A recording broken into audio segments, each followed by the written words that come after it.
Hey everyone, this is Lomi, and today I had planned on sharing something about casting Rune's head and how super excited I am about that, but it turned out I badly miscalculated how much silicone was needed, and his molds are not done.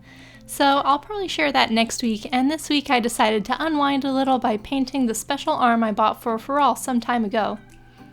It's been like 2 years since I shared anything about this, so if you've never seen it before, this is the special limited edition magic arm that came with the limited edition launch release of Fairyland Feeple65 Chloe, which is what my doll Pharrell is.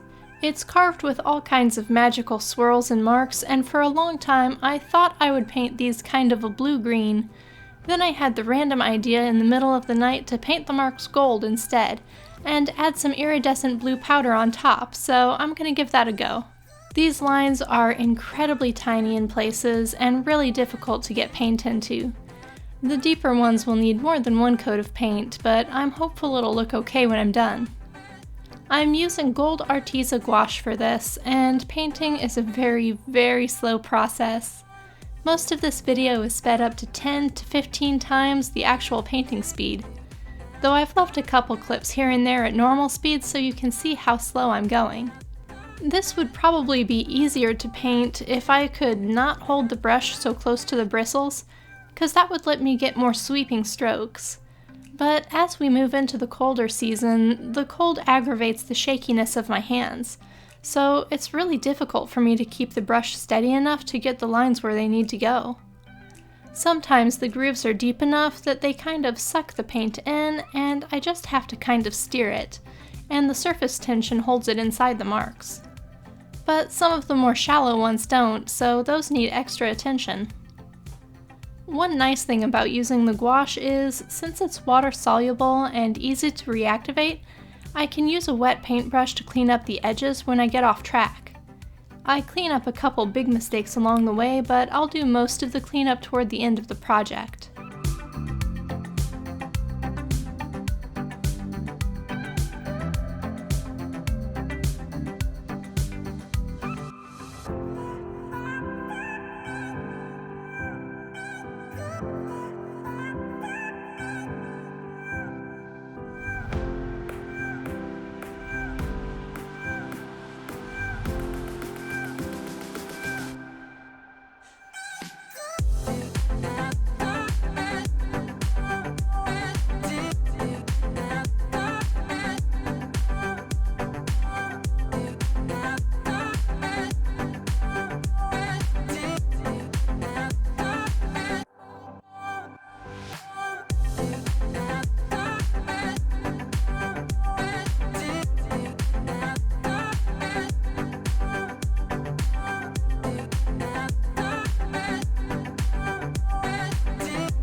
After a while, I also decided to try using a wash of paint and then wipe off the excess, but it turned out that didn't work well.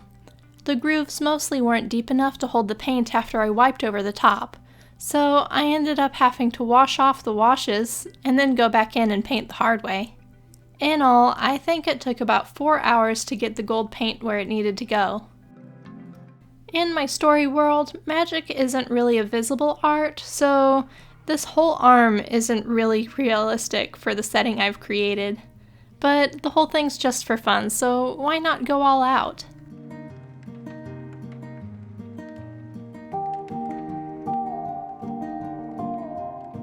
Unfortunately, the blue shimmer didn't do much. Even though I dusted it over everything, it pretty much only darkened the gold in a few places where the swirls were deepest on the wrist and the shoulder.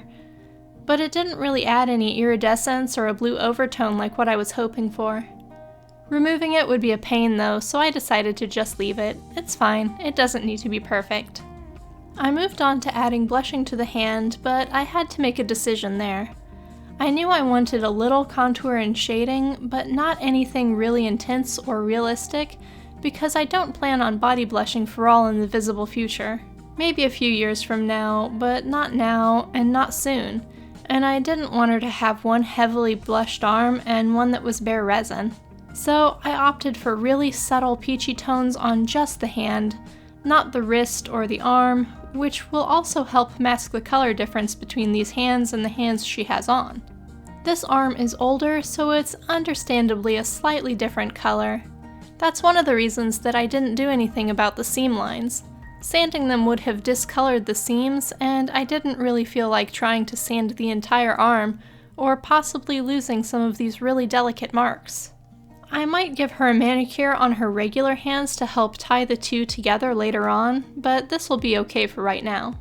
After the blushing and the gold paint are both sealed, I decided to finish with a little something extra, in every sense of the word. Glow-in-the-dark paint. I had originally wanted a blue-green glow paint, but I ordered it 3 separate times, and all 3 times the tiny packet of glow pigment I planned to use to make my own paint ended up getting lost in the mail. So I just settled for regular green glow paint from Michael's and used that. It dries clear as long as it's not a super thick coat, so it shouldn't be super visible, though the matte finish of this paint does leave the gold slightly less shimmery. We have to make trade-offs sometimes in customization. It was also really weirdly hard to paint this on because I kept losing track of which markings I'd already done. It was also really thick, so getting it into the really tiny grooves was tough. After another 3 hours of painting glow marks, what does it look like? Very faint on video, at least with my DSLR, because my frame rate is so high it doesn't get good exposure. It sure showcases all the hot pixels my camera's got after all these years though. But when taking a regular photo instead of filming video, they look pretty magical, and they'd look incredible on long exposure. Most of the time they'll just appear gold, and I think that's fine. All I have to do now is get some elastic so I can put this arm together and try it on my doll for some cool photos. That's all for today though. Thanks for watching. Bye.